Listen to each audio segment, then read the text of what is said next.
Dentro da nossa fotografia, eu considero que nós temos 3 pilares que compõem a nossa identidade. Vale lembrar que a identidade na fotografia, ela vai tendo nuances, ela vai tendo curvas durante a nossa história de fotógrafo. Até porque estamos vivendo, estamos aprendendo, estamos evoluindo. Então a gente tem que ter consciência de que a identidade é transitória. Assim como tudo na nossa vida, né? Foi aí, estudando sobre luz, estudando sobre arte e tantas outras coisas, que eu descobri que a minha assinatura nas fotos era luz. Mas vamos lá, luz é um dos 3 pilares. Nós temos a luz, nós temos a direção e nós temos a edição como pilares que vão nos dar a identidade, que vão ser a nossa assinatura nas nossas fotografias. Lembram que eu disse que a luz que eu gostava, eu percebi que era aquela luz que transmitia aconchego, que transmitia segurança, que era a luz que entrava pela fresta da janela do quarto da minha mãe? Muito bem. Quando eu consegui criar essa luz, seja em estúdio ou seja em externas, eu percebi que essa era a minha luz, essa era a minha assinatura, essa era a forma que eu gostava de ver a luz nas minhas fotos. Porém, a gente tem que levar em consideração o outro, o nosso cliente, a pessoa que a gente está fotografando. Para isso, eu tive que aprender como é que eu conseguiria reproduzir uma luz parecida com essa luz em todas as ocasiões. Então aí vai entrar a percepção da luz.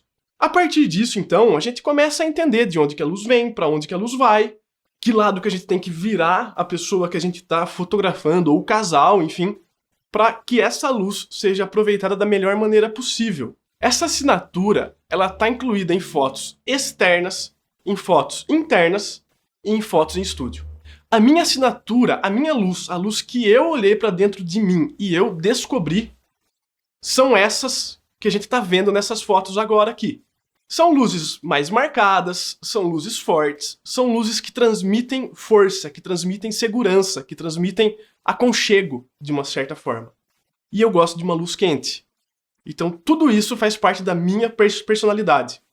Vocês não têm que reproduzir isso. O que vocês têm que fazer é olhar para dentro de vocês e entender qual é a luz que vocês gostam.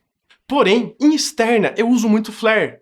Eu descobri, depois de algum tempo, que a luz contra, uma luz que parece sonho, completava dentro de mim a necessidade que eu tinha de fotos mais claras. Eu gosto de fotos mais escuras, porém, o equilíbrio tá na luz contra, tá nas luzes externas, tá naquela luz que tá contra e que ela vem e abraça suave o motivo da foto. Então a minha luz, ela pode ser considerada de 2 formas. Uma luz forte, uma luz marcante, uma luz que tem claro-escuro, que é como é chamado na arte o contraste, que é uma quantidade de luz e sombra muito presente na foto. Mas eu compenso essa quantidade de luz e sombra na suavidade das fotos externas, das fotos que tem flare, que vai dar aquele ar de sonho, aquele ar mais leve para as imagens, caso seja necessário aplicar isso dentro de um ensaio. Essas são as luzes que compõem a minha assinatura de luz. Uma vez, um amigo comentou numa foto minha no Instagram. A frase dele foi a seguinte: "Suas fotos deveriam vir com um ponto de exclamação." Esse comentário me fez entender que aquilo que eu queria colocar nas minhas fotos, aquela mensagem que eu queria colocar nas minhas fotos, ela estava sendo passada.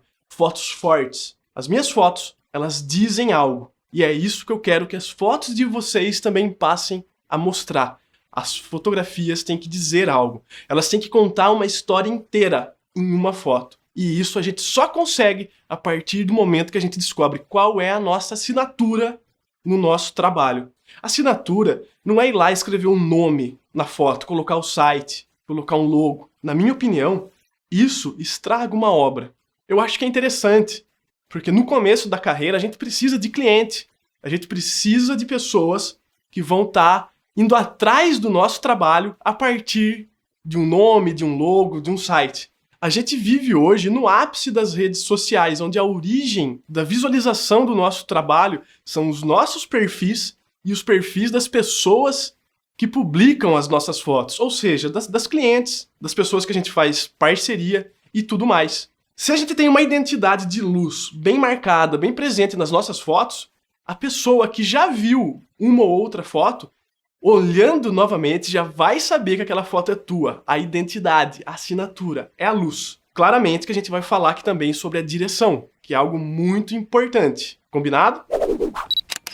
A partir do momento que a gente tem a nossa assinatura na luz, a gente precisa começar a aprender a combinar a luz com a direção. Eu falei aqui, antes, que um guia de pose, poses perfeitas, não são materiais que a gente vai usar, mas isso pode ser um ponto de partida. Qual é esse ponto de partida? Conteúdo referencial.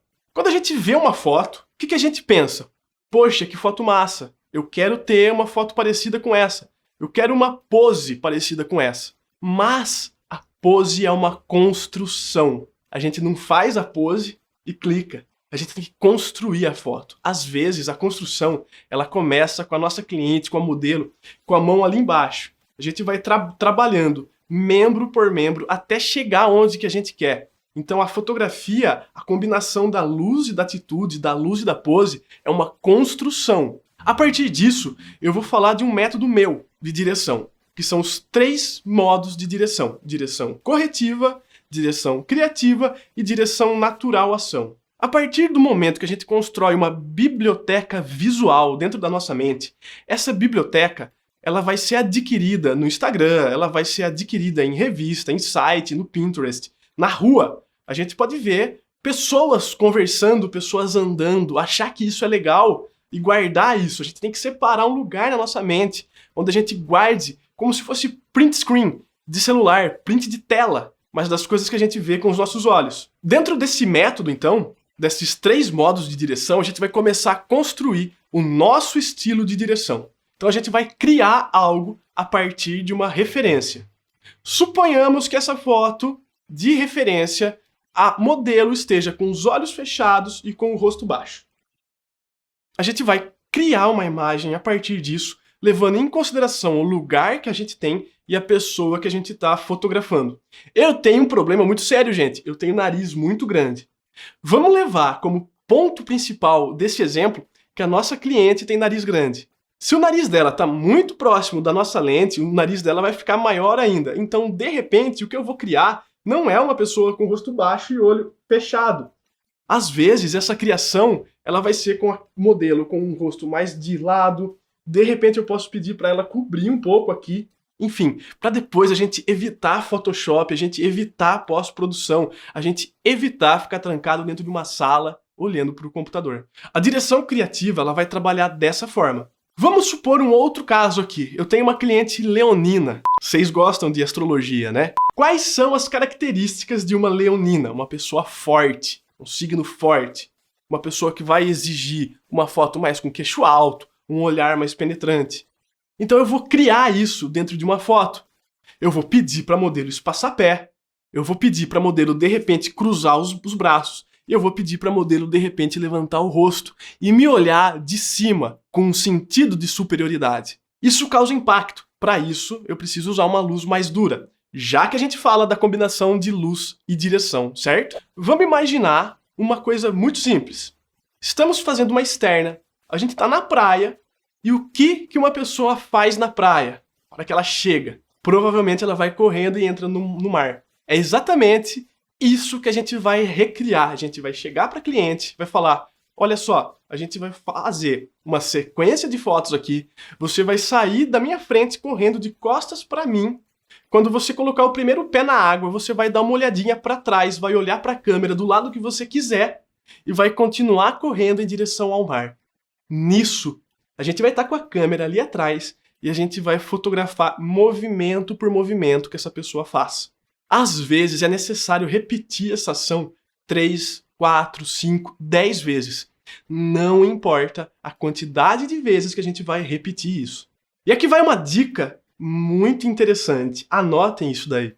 Quando a gente está fotografando, se a gente vê pela câmera a foto que a gente quer fazer e a gente aperta o botão depois, saiba que a sua foto já foi, você perdeu um momento. O grande lance é antever as situações, antever as coisas e clicar no momento certo. Por isso a repetição. Com o passar do tempo, com o passar dos anos, a gente já começa a saber a hora que a foto vai acontecer, independente de quem é que a gente está fotografando. Isso, a única coisa que vai dar para vocês é experiência. Portanto, fotografem sempre, fotografem todos os dias. Mesmo que não tenha trabalho, fotografa alguém andando na rua. Fotografa o seu animal de estimação. Fotografa o teu abajur, mas fotografe todos os dias. É válido pedir para a nossa cliente levar para o ensaio coisas que ela gosta. Um livro, uma caneca, um abajur, um chapéu. A gente pode pedir para nossa cliente fazer coisas cotidianas, como um rabo de cavalo no cabelo. Ela vai fazer isso da forma dela, do jeito dela. Mas é necessário ficar atento a alguns detalhes. A maioria das mulheres não gosta que mostre a orelha. Então, quando a gente for pedir alguma ação para cliente, a gente tem que perguntar para ela antes, normalmente na conversa ali. Você normalmente usa rabo de cavalo? Você faz rabo de cavalo? Você se sente bem usando um rabo no cabelo? Se a pessoa se sentir bem e não se importar com isso, a gente vai pedir para essa pessoa fazer rabo de cavalo, soltar rabo de cavalo, chacoalhar a cabeça. Vamos pensar que a nossa cliente está na praia, certo? Imagina um contraluz aí. Imagina um flare. Ou imagina uma foto com uma luz bem forte, bem marcante. A foto vai ficar linda, né? Essa foto já está feita. Ela já está na minha mente, ela já está na mente de vocês. Agora é só a gente pegar a câmera e ir lá e fazer ela. Simples, né? E a gente pode imaginar qualquer tipo de ação. Se você está no supermercado fazendo compra e você vê alguém fazendo uma coisa que você acha que é interessante, guarda isso. Guarda essa ação e usa isso no teu ensaio. E não se preocupe, chegou na hora de fotografar, se sumiu, se deu branco, relaxa, fecha os olhos, respira fundo e vai buscar dentro de você, porque está tudo lá. Você tem autonomia para fazer o teu trabalho. Lembrando então que a gente precisa estar atento às informações do ambiente e da pessoa. A partir disso, a gente vai combinar luz e direção. Vou dar um exemplo bem simples aqui. Uma luz dramática não vai combinar com um sorrisinho, né? Vai ficar estranho. A não ser que... Veja bem, tudo que eu estou falando aqui não é regra. São apenas percepções de uma história de uma pessoa como fotógrafo. Mas existe o senso estético. A gente pode quebrar ele, obviamente. Mas a gente tem que saber o que a gente está fazendo, porque senão fica feio. Como a gente, então, vai combinar a luz e a direção? Uma luz dramática vai combinar com uma direção mais dramática, um olhar mais sério, mais penetrante, de repente um olhar fechado. Enquanto que uma luz mais suave vai combinar com uma direção mais suave, mais calma, mais introspectiva, de repente. E onde é que a gente vai perceber tudo isso? No estilo da nossa cliente, no estilo da pessoa que a gente está fotografando. 2, no que a gente quer passar enquanto conceito do que a gente está fotografando. A relação entre luz e direção é mais profunda do que a gente imagina. Sabe quando a gente olha para uma foto e a gente sente que falta algo, mas a gente não sabe o que falta lá? É porque a gente está com conteúdo referencial muito bagunçado dentro da nossa mente.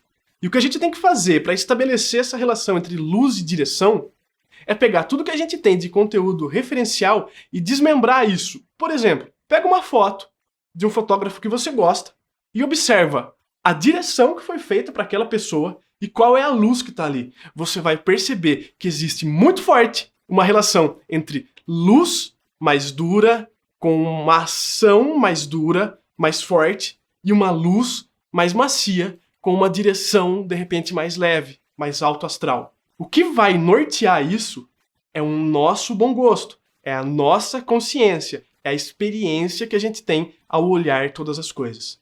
Lembrando que isso não é regra, mas isso vai ajudar muito na hora de compor uma fotografia. A gente ainda tem o fator paisagem, a gente ainda tem o fator fundo, a gente ainda tem o fator onde é que a gente está fotografando. Nós não podemos fazer um ensaio divertido, por exemplo, num lugar em ruínas. Um lugar de ruínas pede uma outra direção. Então, quando a gente está conversando com o cliente, quando a gente está expondo as nossas ideias para o cliente, quando a gente está entendendo o que o cliente quer, é necessário que a gente explique que toda fotografia deve existir essa relação. Além da luz e da direção, então, nós temos a relação com o ambiente. Tudo tem que combinar de uma maneira perfeita. E isso não é no primeiro ensaio, não é no segundo ensaio, não é no terceiro ensaio.